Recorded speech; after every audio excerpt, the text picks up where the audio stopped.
What is going on, guys? Today we have a special one, more of the same story. Plaid Model S absolutely crushing another legacy auto brand that makes, or used to make, some of the fastest cars in the world. We're now talking about Ferrari. The only thing that Tesla shares with Ferrari nowadays is their gross operating margins, which by the way is pretty high for Ferrari, so they make some pretty good money on what they sell. Anyway, this one is actually a Ferrari SF90, which is their pretty much SF90 Stradale, which is their most up to date super hypercar, whatever you want to call it. And the running theme of this, actually, I remember reading about this like 2-3 years ago when it was still a prototype, and they had it. I don't know if the car guys you'd remember, but they had it under wraps, and it was like Tesla killer, Tesla killer, Tesla killer. It's like it was shouted out to be like, oh my god, when this thing comes out, it's gonna be the end of Tesla performance, and it'll put Tesla back in its place. Basically, all these new supercars and hypercars come with some sort of hybrid powertrain, where it'll have like a reduced weight engine but high output, combined with like an electric motor and batteries, or a series of electric motor. The Stradale specifically, I don't know the exact power numbers. I gotta look that up after. You guys can see it after too. But basically, I think it's close to around 1,000, maybe like over 950, I think it was. And it's a V8 twin turbo, if I'm not mistaken. And I think it's got 3 electric motors. I'm fairly certain it's got 3. So the 2 in the back and the 1 in the front, very similar to the Plaid. Obviously, that's in terms of configuration, they're similar, but we all know they're not the same. Okay. So one could say that it's a fair comparison. It'll give the Plaid a fair run for its money. The last one I did was with the McLaren, what was it? The 720, which is again another super hypercar. So this one, it's got the kick from the electric motor. So I think it'll be close. But guys, nothing's beating the Plaid. Plaid is just on another level altogether. But yeah, let's get into it. This one actually is a video from Drag Times, which is really cool. It's a guy, I think he's like super rich or something, but he's got he always races tons of cars. If you're a car guy or car gal, you know this channel. It's pretty cool. But anyway, let's get into it. See what fruits this video bears.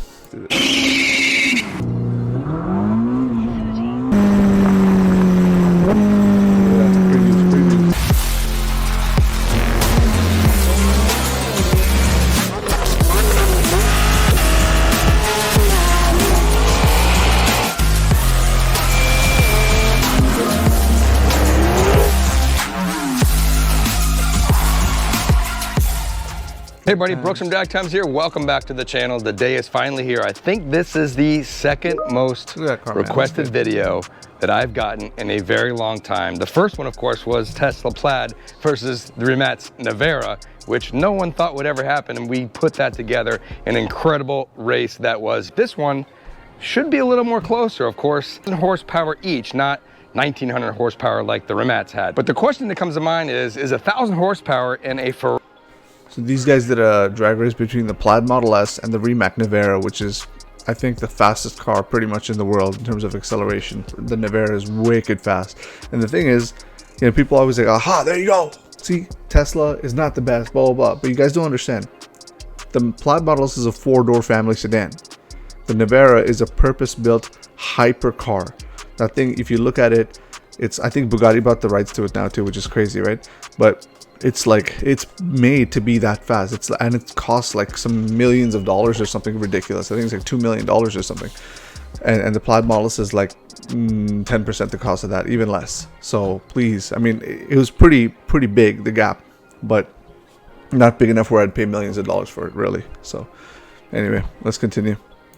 Ferrari SF90 Stradale and 1,000 horsepower in the Tesla Plaid, the same. Now you might think it's the same, but it's quite different on how they make the power. Now the Ferrari has 3 electric motors, 1 on each wheel, 986 total horsepower. It also has a 3rd electric motor between the engine and the transmission. It has an 8-speed dual clutch transmission with no reverse gear. If you want reverse, it just spins the electric motors on the front wheels backwards. On the other hand, the Tesla makes 1,020 horsepower, so a little more than the Ferrari. However, no shifting necessary, no transmission. It's just a flat 1,000 horsepower. The dyno graph that Tesla put up is 80 to 200 miles an hour. It makes a flat 1,000 horsepower. Oof. Now the weight differences between these two cars are pretty astounding. And if you look at the numbers, the Ferrari really should have a significant advantage. The Ferrari comes in at 3,600 pounds with 986 horsepower. That is 3.6 pounds per horsepower. The Tesla, which we weighed, came in at 4,833 pounds with 1,020 horsepower. Well, that puts you at about 4.7 pounds per horsepower. Of course, the way that delivers the power is quite different. The Tesla's got no transmissions, make 1,000 horsepower there the whole time. We'll see. Whereas the Ferrari's got to make some shifts there, and it probably has a little bouncing horsepower graph when you look at between the gears and the shifting, and you know how much power it's putting into the front wheels versus the rear wheels. This Ferrari might be good for the power to weight, but what you don't understand is between shifts you're losing so much efficiency, whereas Plaid is just, and it's funny because Plaid was also losing efficiency. It cannot put that much power down into the wheels off a stop, or else you're just going to have issues. But what's going to happen is after the Plaid hits its stride, it's going to continue putting the max load of power onto its wheels because it finally has the weight and the traction to push that power forward, whereas a Ferrari is going to consistently lose that shift. Although Ferrari shifts are very, very crisp, like very fast, one of the fastest, if not the fastest in the industry, but still though, I don't think it's enough. You lose that efficiency loss, is you're just going to get smashed by Plaid. The electric motors, it's a much more complicated system here in the Ferrari. Now on paper you might say, well, we already know the Tesla runs 9.2 in the quarter mile, and the best we've seen is 9.5 in the quarter mile in the Ferrari, but racing is racing. A lot of factors go into that. So, you know, the start, the launch, we'll see how well it hooks up, I doubt the it. weather, and all that kind of different stuff. So you might be surprised at what you're about to see. Real quick, let's take a look inside the Ferrari. It's got one of the most wicked and coolest DAS systems in a car. Dual displays, keeps track of every mode: ESC off, CT off, race mode, sport mode, wet mode, this was and cool electric before. mode. You got qualifying, performance, hybrid, e-drive. It's a really, really incredible interior to be driving around in. Now inside. All right, this kind of stuff was cool before, but now that Tesla's around, this kind of stuff can't hold a candle to it. If you notice a lot, see, look, a lot of the car manufacturers, they'll do this thing where they'll put a big screen, right? Or they'll put like multiple screens, one for the passenger, one for all sorts of crazy stuff, so it looks super techy. But let's be honest here. The more stuff you put in these cars, the more things that break. Then they have the warranties. This is how they make money too, right? So I don't know. I don't buy it, man. I think a car is functional. You give it functional design and you call it a day. Plaid is really good. I like the way it's designed. To be honest, Teslas are a little bit too simplistic for me, but maybe somewhere in between is probably best for me. But I would say this new car stuff, they always toss all sorts of flashy stuff your way, and it's really, I feel like it's really gimmicky, to be honest. But anyway, let's get back into it. So the reason why I think this one will be closer is actually because the Ferrari Stradale is all-wheel drive with the electric motors in the front. So the launch is going to be much better than when I did the video with the McLaren. The McLaren was just a monster with 1,000 horsepower and really nowhere else to put it except for the rear two wheels, right?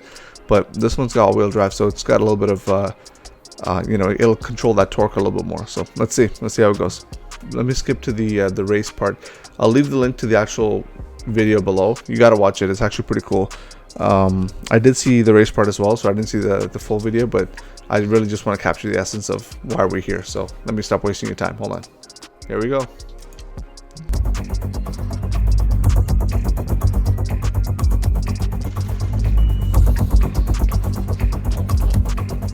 This music is epic, man. Makes me want to like play Call of Duty.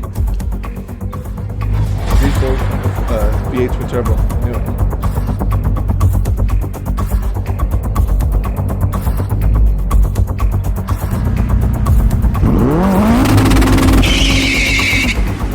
So cool, man. So cool.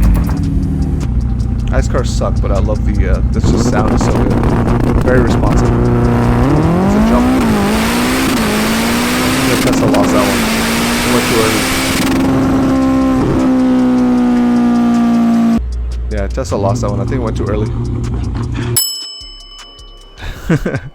All right, so not exactly sure what happened, but the Ferrari decided not to shift the last couple of gears, but Jimmy was jumpy, ended up red lighting the Tesla. So that is a win for the Ferrari. It's a win by default, though. It's a win by default. It's a win on the books, but it's not really a win. For car people, you know it's not a win. Alright, man. Okay, good start, Ferrari.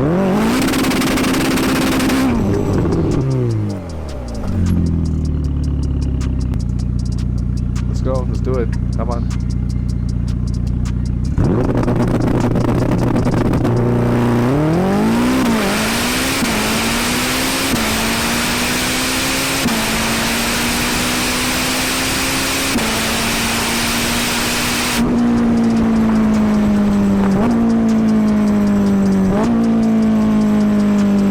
It's not possible, guys.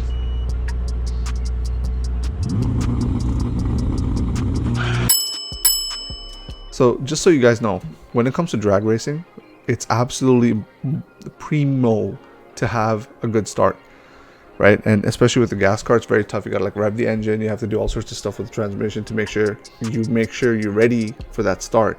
And people have a very easy tendency to jump. Like, picture these guys do this like pretty much for fun all the time, and even they're jumping, right? It's very hard to time that exact red light, right, when you go, or green light, sorry, when you go. So, I mean, I understand, but 2 in a row, man. Tesla, whoever's driving this thing, come on, man, you're better than this. Let's give this guy a fair shake. But the funny thing is, I have a feeling even if the Ferrari jumped it, Plaid will still smash it. Car.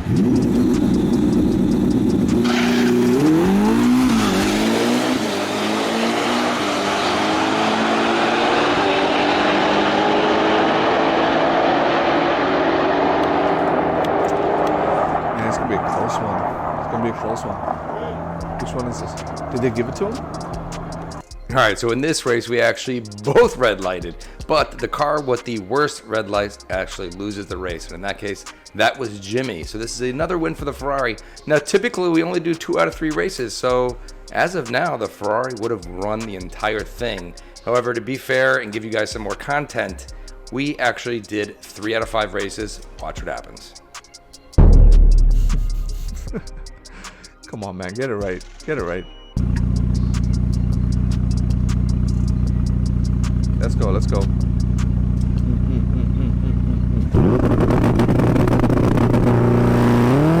yeah, okay. That's a good start for Ferrari, man. Look at that, look at that, look at that, look at that. Oh my god, it's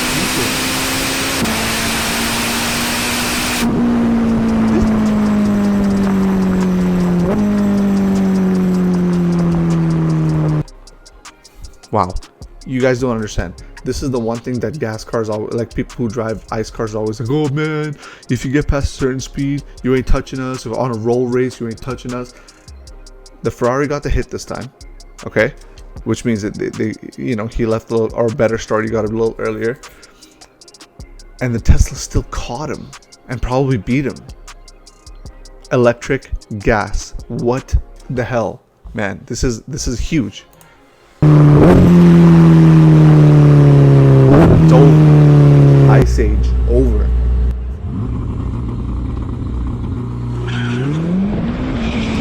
Look at this.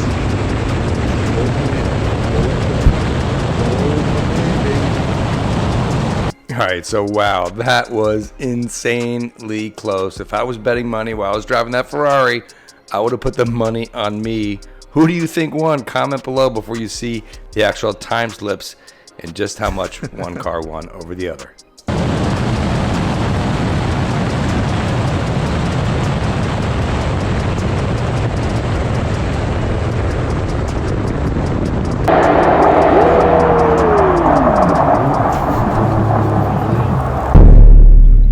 Yo, it's over. Ice Age over.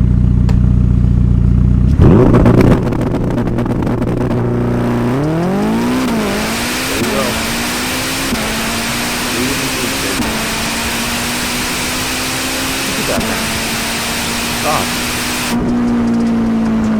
Stop.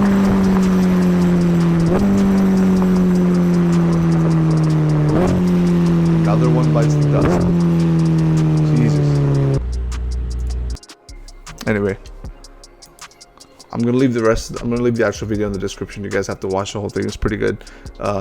This channel does a very good job of actually, you know, going through the specs, actually talking how the race went, how they felt about it, and that kind of stuff. Very, very cool stuff. If you're into cars, the itty bitty details, watch the whole video.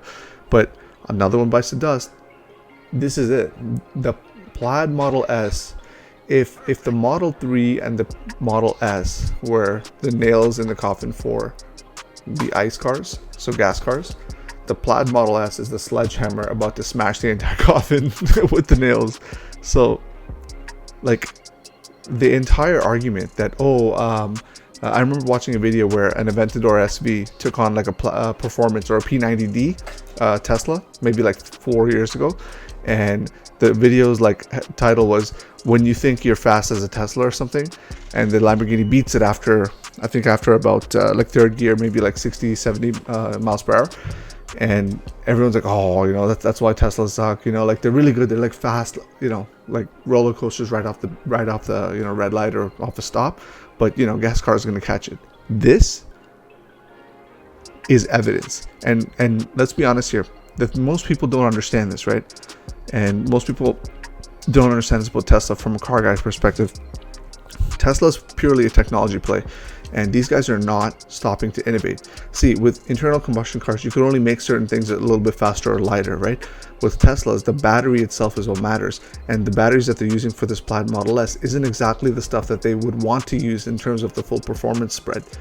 So imagine when they finally get to that point where they're making the batteries that they really want to use. Like, this is just gonna, Plaid is just gonna look like like a walk in the park. Like, we're in the beginning, and this is the end. This is the end of the Ice Age. I mean, I don't know. You guys let me know what you think. I think this is just another notch on the belt of victims. You know, the belt of trophies. Tesla's just collecting trophies. Plaid Model S is just absolutely collecting trophies out in the street over here, man. Like, yeah, this is just another one bites the dust. McLaren took an L. Ferrari took an L. Who's next? Lambo? Bring it on. You're about to take an L. The only thing that can compete with this thing is the Rimac Nevera. That's it. And really, no one else. So, anyway, I'm Shibari. Catch y'all later. Peace.